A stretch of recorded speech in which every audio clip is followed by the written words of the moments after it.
E aí pessoal, tudo bem? Jonatas aqui. Eu quero trazer mais um estudo para vocês, né? Sobre a renovação da mente. Nós estamos caminhando aí nesse tema porque nós sabemos o quanto que é importante a renovação da nossa mente para a nossa vida fluir realmente e frutificar. Espero que vocês estejam bem, espero que tudo esteja tranquilo na casa de vocês e que vocês possam prosperar cada dia em todas as áreas, ter uma alma plena, né? Uma alma livre realmente para viver os sonhos de Deus. Amém? Antes de começar esse estudo, eu quero contar algo um testemunho, né, sobre a área da mente. Terça-feira eu estava ministrando e é uma mãe, né? Mãe de um pastor, de outra cidade, né? O filho dela, embora seja pastor, ele já se desviou e voltou para a igreja várias vezes. Ele tem muita dificuldade de permanecer no reino, né? De permanecer em Deus, um conflito muito grande. E nós vemos que isso é na área da mente. E ela contou que o filho dela, olha só o que impede ele de voltar para a igreja. Ela falou assim: ai, ele tem medo de voltar e Deus pedir para ele reatar o casamento com a ex-esposa dele, porque ele já foi casado e é separado hoje em dia, né? Então ela falou: o meu filho ele tem medo de voltar para a igreja e Deus pedir para ele voltar com a esposa dele. Eu falei: gente, mas olha, que absurdo, né? A pessoa prefere ficar desviada do que voltar, porque ela sabe que se ela voltar, ela sabe não, né? Ela tem medo de voltar e Deus pedir para ela. E realmente isso é o que impede muita gente de viver os planos de Deus. Porque a palavra fala: a vontade de Deus ela é boa, perfeita e agradável, sabe? Mas muitos de nós temos medo da vontade de Deus, temos medo, nós não nos entregamos, não nos lançamos totalmente, porque nós temos medo do que Deus vai fazer, do que Deus vai pedir para nós. E isso é muito estranho, sabe? Ele não é obrigado a voltar com a esposa dele, com a ex-esposa. É claro, a gente sabe que Deus é um Deus de restauração. Mas se Deus quiser restaurar, Deus vai convencer ele disso, vai convencer ela. Deus vai mover isso.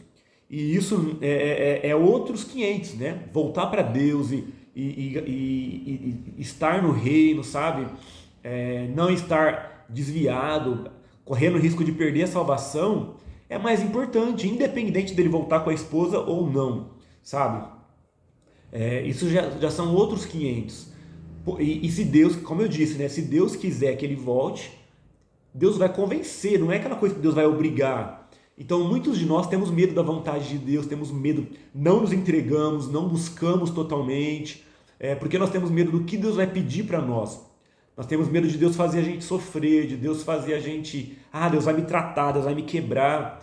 Gente, mas o que Deus faz é por um propósito maior, e não é nada sem a nossa vontade, a nossa entrega. Quando Jesus foi para a cruz, né? Antes dele ir, lá em João 10, ele falou: ninguém tira a minha vida, eu espontaneamente a dou. Então ele deixou bem claro: ninguém estava empurrando ele para a cruz, Deus Pai não estava empurrando ele para a cruz, sabe? Ele deu a vida dele, porque tudo que você entrega para Deus tem que ser algo de coração, tem que ser algo que você decidiu dar, não que seja fácil, mas que você decidiu dar, sabe? E muitas vezes nós não nos entregamos e não vivemos os planos de Deus. Isso é uma fortaleza de mente. Nós não vivemos os planos de Deus porque nós temos medo da vontade de Deus. É como eu disse alguns vídeos atrás, né? Isso é uma fortaleza de mente com relação a Deus, com relação a quem Deus é, sabe? Nós vemos Deus como um Deus ali que vai nos manipular e nos obrigar, e são fortalezas de mente sobre Deus. Não é esse o nosso Deus, sabe, gente? Então nós temos que ter uma mentalidade renovada, porque nós caímos no perigo de entrar nesses enganos e ficar atrasados muito, muito tempo na vida. Né? Como eu disse naquele vídeo sobre enganos, né? O sinal de fortalezas, um sinal de que existem enganos em nossa mente é: ou a gente fica preso e não consegue romper, ou a gente fica fora da realidade. Então, são duas coisas que atrasam o plano de Deus para a nossa vida. Amém? Então, o tema desse estudo aqui hoje é propósito. Porque a nossa mente ela tem que caminhar num propósito, ela tem que ter um propósito, ter um plano, ser cheia de algo. Não adianta nada a gente esvaziar nossa mente de toda sujeira. É o que Jesus falou, né? Esvaziar a casa de toda sujeira, depois o demônio volta 7 vezes pior. Aí muita gente fala, mas isso Jesus falou sobre o espírito, né? Sobre a vida espiritual. Mas, gente, a nossa mente não é o cérebro. Até vai ter uma aula que eu vou falar sobre isso. Quando eu falo de mente, eu não estou falando sobre o cérebro. Mas a mente está ligada totalmente ao espírito. O coração está ligado ao espírito. A mente está ligada ao espírito. Tanto que Paulo fala, se renovem no espírito da vossa mente. Porque a nossa mente ela é espiritual, ela está ligada ao mundo espiritual, sabe? Ela é ligada a verdades espirituais. Por isso que a renovação da mente é uma batalha espiritual, sabe? Então eu quero falar aqui sobre propósito. A nossa vida tem que ter um propósito. Você tem que encher a tua mente de planos, sabe, de propósitos, de sonhos de Deus. Muitas pessoas estão em conflito porque elas não têm um propósito de vida, sabe? Eu costumo dizer, geralmente em seminários de libertação, eu digo, né? Tem pessoas que estão em conflito ali existencial, muitas vezes não é por conta de maldições em sua vida, demônios que estão ali, mas por falta de propósito, por falta de viver uma missão, um propósito que faz a unção passar através dela, que faz a vida de Deus passar através dela, sabe? Então nós precisamos ter esse propósito, nós precisamos realmente viver e descobrir um propósito para a nossa vida, sabe? Nós temos que ter sonhos no nosso coração. Muitos cristãos não sabem o que é sonhar. Como eu disse na aula sobre fantasias, né? Sonhos não são fantasias, fantasias tiram a gente da realidade, mas o sonho nos impulsiona a viver algo. Uma pessoa que está sonhando os sonhos de Deus, ela é impulsionada a fazer algo, a viver algo para cumprir esse sonho na sua vida. O Poinchu, né? Ele já morreu, o pastor da maior igreja do mundo. Depois ele mudou o nome para David Young-Chu. Ele escreveu aquele livro A Quarta Dimensão, que ele fala sobre as visões no espírito. Nós temos que ver antes para depois conquistar. Aí ele fala que ele ia orar e Deus dava para ele a visão, sabe? Ele enxergava aquilo que ele ia viver, né? Tanto que Deus falou para Abraão, sai da tua tenda, olha as estrelas do céu, olha a areia do mar. Para ele poder visualizar, nós temos que gerar no nosso espírito antes de viver no mundo físico, no mundo concreto, sabe? Então nós temos que visualizar. E os sonhos que Deus dá para nós são visões do espírito. Quando a gente fala de visão, Deus quer te dar visões. Não quer dizer apenas que Deus quer te dar a visão, ver a águia voando, ver a unção, o óleo caindo, ver o fogo. Mas os sonhos também são visões. O conceito de sonhos para nós é muito contaminado. Eu creio que por conta talvez de Hollywood, dos filmes e das histórias, a nossa geração tem esse conceito de sonhos muito fantasioso. Eu estou sonhando em ser famoso, eu estou sonhando em ser milionário, eu estou sonhando... O sonho para a gente é algo muito fantasioso. Não é isso que é sonho. Sonho é uma motivação em nosso coração, um desejo forte, quando você visualiza algo no futuro, sabe? Na sua vida ministerial, na sua vida familiar, muitos sonham em ter uma família, ter uma casa, ter filhos, na sua vida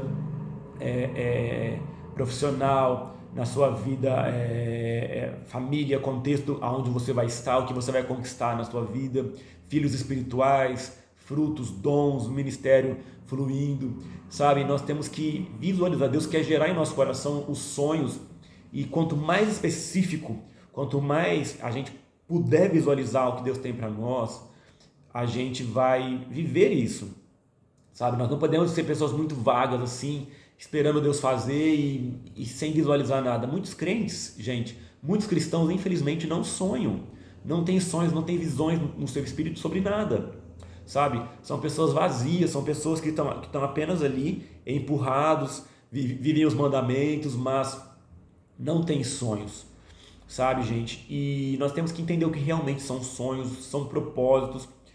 Tem um livro muito famoso do Rick Warren, chama Uma Vida com Propósitos. Quem puder ler esse livro, ele é bem antigo e muito bom. Uma Vida com Propósitos. Porque a nossa vida tem que ser permeada, tem que ser cheia de um propósito firme, de um propósito reto, para que nós possamos ter motivação de viver. A gente vai entrando em depressão, a gente vai definhando quando a gente não tem algo que nos move, sabe? Porque se a gente ficar nessa terra apenas esperando o dia de ir para o céu, nós vamos definhando, a gente perde a motivação de lutar, de nos cuidar, de ter relacionamentos, a gente acaba baixando a guarda, aí coisas ruins acontecem. Então nós temos que ter sonhos, nós temos que ter motivações, nós temos que ter propósitos firmes em nossa vida, sabe? Então, gente, nós não podemos viver uma vida vazia, uma vida sem propósito, sabe? Nós vemos, por exemplo, a vida de Maria, a mãe de Jesus. O propósito dela foi ser a mãe de Jesus. Ela vivia um propósito ali. Ela foi encontrada fiel pelo Senhor. O anjo foi avisar ela e ali ela viveu realmente um propósito. Ela viveu algo frutífero na vida dela. Ela se tornou a mãe do Salvador e ela cumpriu muito bem esse propósito, sabe? Então, um propósito não tem necessariamente a ver com ser famoso, com ter muito público e ter muito reconhecimento e ter dons espirituais. Não, a gente tem que sair de algumas caixinhas, sabe? Um propósito não é necessariamente ser um pastor, ser um evangelista, sabe? Ser um influenciador, sabe? Deus deu para Maria uma missão, ser a mãe de Jesus. E ela cumpriu muito bem essa missão, pelo que nós sabemos, sabe? Então, o propósito é algo específico. Cada um de nós tem um propósito, sabe? O Davi Rebolo fala, se eu não me engano, é no livro Corpos Transmissores de Glória. Ele fala que o reino de Deus não tem hierarquia, tem propósito. A mentalidade do inimigo é uma mentalidade de hierarquia, né? Tem os demônios da patente maior, os demônios da patente menor, e as pessoas que servem, que estão escravas do inimigo, acabam tendo essa mentalidade, né? Elas acabam sendo competitivas, elas acabam querendo ter status, e muitas vezes dentro da igreja também. Ela quer ser pastor para ter um status maior, ela quer ser ungida a tal ministério para ela ter uma patente maior. Aí acaba tendo competições, acaba tendo intrigas, porque isso é uma mentalidade maligna. No reino de Deus não existe hierarquia, no reino de Deus existem propósitos diferentes. Eu tenho um propósito e cada um de vocês tem um propósito, sabe? O que nós temos que ter consciência é quanto por cento do meu propósito eu estou cumprindo. Eu estou atrasado no meu propósito? Eu estou adiantado no meu propósito? Sabe? Você pode estar atrasado no propósito e você pode estar adiantado no propósito. O importante é você saber que você está fazendo a sua parte. Deus vai fazer aquilo, tem coisas que dependem totalmente de Deus e nós temos que confiar. Mas tem coisas que são a nossa parte, tem coisas que nós temos que fazer, nos levantar, nos posicionar, aprender, estudar. Por exemplo, eu trabalho com libertação, eu precisei estudar sobre isso, ler sobre isso, ouvir e praticar isso na prática realmente, sabe? Nós temos que fazer a nossa parte e tem a parte de Deus, sabe? Então, nós podemos estar atrasados no nosso propósito ou também nós podemos estar adiantados em nosso propósito, né? O Luciano Subirá, ele conta naquele livro O Agir Invisível de Deus, que ele tinha o ministério dele, ele estava crescendo muito rápido no ministério, e indo para vários lugares pregar e tal. Aí foi quando ele sofreu aquele acidente, né? Ele sofreu aquele acidente e ele ficou um tempão parado por conta do acidente, foi muito sério o acidente. E depois Deus falou com ele, né? Através de um profeta, Deus falou com ele que ele estava indo rápido demais e Deus teve que dar uma brecada nele. Senão ele ia acabar perdendo a estrutura, ele não ia acabar suportando, né? Dando conta daquele propósito que Deus tinha para ele. Que nós vemos que hoje é um ministério maravilhoso, né? Que Deus tem feito na vida do Luciano Subirá. Mas ele estava com tanta sede, tanta fome, que ele estava indo rápido demais. E Deus deu uma brecada nele. Então, as duas coisas são verdadeiras. Nós podemos estar atrasados ou nós podemos estar adiantados no nosso propósito, sabe? Então nós precisamos ter consciência disso, ter discernimento no nosso espírito. E esse discernimento não é para nos trazer peso, angústia, culpa, sabe? Aquele peso, mas para nos motivar. Tudo aquilo que traz em você culpa, traz em você ansiedade, que traz em você peso, não é de Deus, gente. O que o Senhor quer te mostrar é para te motivar, porque as portas estão abertas, o reino de Deus está aberto, sabe? O reino de Deus está totalmente, a palavra fala, toda sorte de bênçãos já foi liberada para nós nas regiões celestiais em Cristo. Então, Isso é para nos motivar. Os sonhos verdadeiros de Deus, eles nos motivam e não trazem peso, sabe? Quando traz peso, talvez tenha aí uma imposição que não é de Deus, sabe? Infelizmente. Por exemplo, Abraão também. Abraão, ele teve um propósito de abrir um caminho. Abraão não teve grandes dons, não foi um grande operador de milagres, não foi um profeta, ele simplesmente abriu um caminho. E ele fez muito bem a parte dele. Ele saiu da terra e da parentela, foi fiel ao Senhor, confiou, tanto que ele foi o pai da fé, e ele abriu um caminho. Então, foi o propósito dele, aquilo que Deus deu para ele. Ele foi peregrino ali e ele gerou Isaac. Ele acreditou, ele creu e ele gerou Isaac. E aí, ele cumpriu muito bem o propósito dele. Então, o que eu quero que você saiba é isso. Talvez o nosso propósito não é necessariamente mudar o mundo. O nosso propósito, o propósito específico de cada um de nós, não é necessariamente ser um revolucionário e mudar a política do mundo e mudar a igreja do Senhor pela face da terra. Tem pessoas que têm propósitos que têm essa abrangência. Não que eles sejam maiores ou menores do que nós, mas são propósitos específicos. O propósito de Maria ela não foi uma grande evangelista. Abraão não foi um grande evangelista, mas aquilo que eles fizeram, aquilo que Deus incumbiu a eles fizeram bem feito. E isso trouxe um grande impacto no mundo por gerações e gerações. Então, o seu propósito pode parecer às vezes pequeno, né, humanamente pensando, mas se aquilo que Deus colocou para você fazer, para você viver, aquilo vai causar o impacto necessário no mundo. Pode ter certeza disso. E talvez você nunca vai ficar sabendo.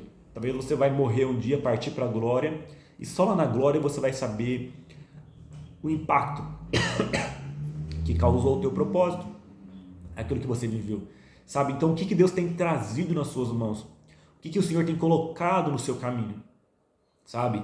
O que Deus tem colocado na sua frente, quais portas o Senhor tem aberto, o que os seus líderes falam para você, esteja atento, porque muitas vezes no plano de Deus, aquilo que Deus tem para nós é muito evidente, e nós ficamos procurando em tantos lugares, mas às vezes está na nossa frente, às vezes está ali na nossa frente, sabe?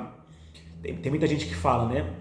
A questão de propósito de vida, né? Sobre casamento. Muita gente fala assim, Paulo diz que é melhor ficar solteiro porque dá para fazer melhor a obra de Deus. Aí outros dizem, não, é melhor casar, porque casado a gente tem mais maturidade e tal. Eu costumo dizer o seguinte, a melhor escolha é estar aonde Deus te chamou para estar. Se Deus planejou que você se casasse, o melhor lugar para estar é como casado, porque como solteiro você vai sofrer, não vai fluir a tua vida. Se Deus te chamou para ficar solteiro, o melhor lugar para estar é solteiro, porque se você casar, vai ter problema, não vai viver o propósito de Deus. É claro que todo casamento tem problema, mas eu falo assim, o plano de Deus se cumprir, sabe, na sua vida, fluir a vontade de Deus. Então, gente, o melhor lugar para estar é no centro da vontade de Deus, é vivendo o propósito de Deus.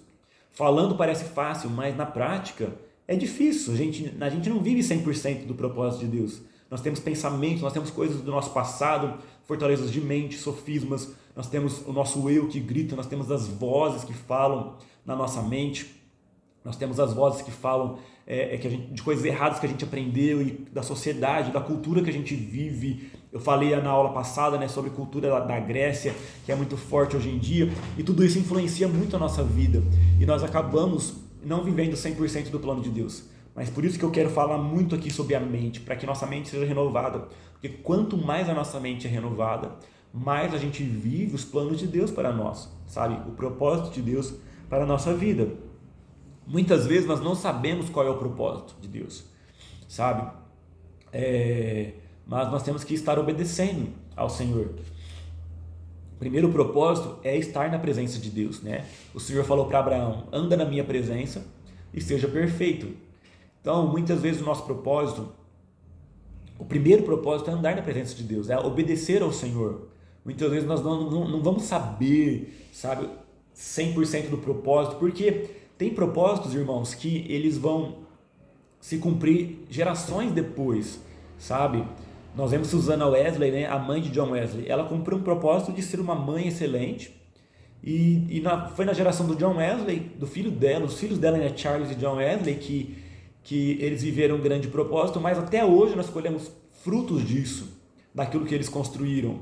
Então, ela poderia ter ficado frustrada. Nossa, eu estou aqui, uma mãe, tem que ficar dentro de casa cuidando desse monte de filho, porque ela tinha um monte de filho. Que vida frustrada, que vida frustrada. Se ela tivesse ido atrás de ser uma grande evangelista e tivesse deixado os filhos dela de lado, talvez os filhos dela, John Wesley, Charles Wesley, não teriam se tornado o que eles se tornaram. E ela teria sido frustrada como evangelista e não teria formado grandes evangelistas na casa dela. Estão entendendo como que é a questão de um propósito? Então, sabe, esteja onde o Senhor te plantou e floresça aonde o Senhor te plantou, para que isso realmente viva um propósito, e talvez vai ser na outra geração, daqui 2, 3, 4 gerações ou 10 gerações, mas a semente que você plantou, a sua obediência a Deus vai ter tido um resultado, sabe, gente? Então, o nosso primeiro propósito é obedecer, é agradar o coração de Deus. Agradar o coração de Deus, porque, gente, nós não somos o centro, Deus é o centro, Jesus é o centro. Então, muitas vezes nós falamos de propósito, eu vou viver um propósito. O que vem na nossa mente? Eu vou ser feliz, eu vou me realizar, eu vou explodir de felicidade. Mas o propósito é de Deus e não é nosso. Jesus é o centro e não nós. Nós somos instrumentos, e é claro que Ele nos ama muito, é claro que a palavra fala, agrada-te do Senhor, e Ele satisfará os desejos do teu coração. Mas nós somos filhos, gente, Ele cuida de nós, e Ele nos abençoa, mas, gente, não é esse o final, não é esse o objetivo, sabe? O nosso eu muitas vezes fica no centro, mas o propósito é Jesus estar no centro, sabe? Abraão obedeceu a Deus. Você acha que Abraão queria sair da terra dele, da parentela dele, do conforto dele e sair andando pelo deserto, pela terra ali, sabe? E sem rumo? Ele não queria, mas ele foi obediente, e isso gerou nele algo muito extraordinário, e que até nós, essa bênção perdura, sabe? Então nós temos que ter isso, sabe? Nós temos que ter essa mentalidade, e isso vai fazer com que nós sejamos uma bênção para o mundo ao nosso redor. Então, aquilo que te dá motivação, o que Deus tem motivado no teu coração, o que Deus tem plantado no seu coração sobre o propósito.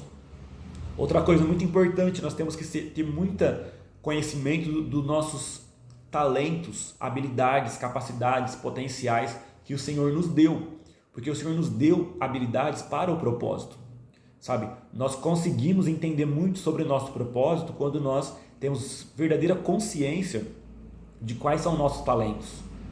Eu costumo dizer assim, né? Não que essa seja a separação, mas eu costumo falar que talento é aquilo que é natural, habilidades naturais, e dons espirituais, né? Dons depois que a gente se converte, dom de cura, dom de milagres, de profetizar, dom de sabedoria, de palavras de conhecimento. E talentos são coisas naturais. E muitas vezes nós não conseguimos saber quais são nossos talentos. Muita gente não consegue saber quais são seus talentos porque tem aquela mentalidade, fala de talento, a primeira coisa que a pessoa pensa é em arte, desenhar, pintar, cantar. Mas, gente, não é só isso que é talento. Administrar é talento, aconselhar é talento, organizar é talento, controle de qualidade é talento, sabe? Organização é talento, ajudar pessoas é um talento, sabe, gente? Tem muitos, vendas é um talento, sabe? Convencimento, influência é um talento. Então nós temos que saber qual é o nosso talento. Muitas vezes nós não sabemos porque a vida nos marcou. E eu costumo dizer para uma pessoa, quando alguém quer descobrir quais são os seus talentos e você não sabe, analisa a tua infância, analisa a tua vida, como você era lá antes das marcas da vida, antes dos traumas, antes de virem as feridas da vida que te paralisaram. Porque as feridas da vida, as marcas da vida, elas paralisam nossos talentos, elas paralisam nosso potencial, elas nos roubam daquilo. Eu estava falando isso uma vez lá na casa da minha mãe, e uma mulher que trabalhava lá, né, de faxineira, ela falou, nossa, como que é verdade isso, quando eu era pequenininha eu gostava de brincar de cozinhar, eu amava brincar de comidinha, e realmente hoje essa mulher, ela é uma grande confeiteira, ela é uma maravilhosa confeiteira, sabe, gente? Então, o talento, ele é algo assim que está na tua essência. O talento, eu creio que são braços do nosso potencial, da nossa essência. Você tem uma essência interna, mas os talentos são braços disso, sabe? Pode ser na área da arte, pode ser na área da organização, da administração, pode ser na área da perícia, da pesquisa, pode ser na área da análise, do controle de qualidade, pode ser em várias áreas, sabe, gente? Você precisa saber quais os seus talentos, porque o teu talento fala muito do teu propósito, e quando você viver usando os seus talentos, as coisas vão mais fácil, porque são ferramentas, né? Uma coisa é você cortar o tronco de uma árvore com a mão. Outra coisa é você cortar o tronco de uma árvore com um machado, afiado. Então, quando você tem uma ferramenta, fica muito mais fácil, concordam? Sabe? Você vai parafusar um parafuso com uma chave de fenda. Dá para parafusar, mas se você vai usar uma parafusadeira, é muito mais fácil, né? Uma vez a gente estava montando um móvel aqui em casa, eu ali sofrendo com a chave de fenda, fui no vizinho, né? Vesti a cara, pedi a parafusadeira emprestada, e em 5 minutos eu montei, sabe, gente? Então a ferramenta certa, sabe? E a ferramenta apropriada, ela acelera o propósito de Deus na sua vida. Então muitas vezes nós estamos travados, pesados, paralisados porque nós estamos sem ferramentas ou com as ferramentas erradas. E Deus, gente, já te deu talentos, já te deu habilidades, então vai atrás disso e vive isso, sabe? Perceba quais portas que Deus abre e quais portas que Deus fecha. Analise muito bem quais portas Deus está abrindo e quais portas Deus está fechando, sabe? E analisa o tempo que você está vivendo, aquilo que Deus está colocando na sua frente, no tempo que você está vivendo. Amém? Viva um propósito, não tenha uma vida vazia, porque uma vida vazia, ela tende a ser puxada pelo nada, e você vai ter conflitos na sua mente e vontade de deixar de existir. Não vá para esse lado. Amém? Quero orar por você. Pai, em nome de Jesus, eu coloco na sua presença cada vida que escutou essa palavra, Senhor. Gera propósito no coração de cada um, Senhor. Deus mostra a cada um os talentos, as habilidades, o potencial, os dons que o Senhor deu a eles. A essência, Pai, que o Senhor deu a eles em nome de Jesus. Planta, Senhor, os teus sonhos no coração deles. Eu profetizo que os sonhos de Deus sejam plantados em teu coração. Toda barreira, toda esterilidade, tudo que roubou os propósitos, tudo que roubou a tua capacidade de acreditar, de confiar, tudo que roubou a tua capacidade de sonhar, seja quebrado em nome de Jesus. Eu profetizo os sonhos de Deus sendo restaurados no seu ventre, ventre espiritual, projetos de Deus, a visão espiritual, toda a visão distorcida, tudo que é do inimigo seja tirado, todo o propósito que não é de Deus seja tirado, e o plano de Deus tenha lugar na sua vida, em nome de Jesus. Senhor, traga os planos do céu, propósitos para que eles não tenham uma vida vazia, mas uma vida cheia de propósito, Pai. Em nome de Jesus, cumpre isso na vida de cada um aqui, Senhor, em nome de Jesus. Amém. Amém. Deus abençoe muito.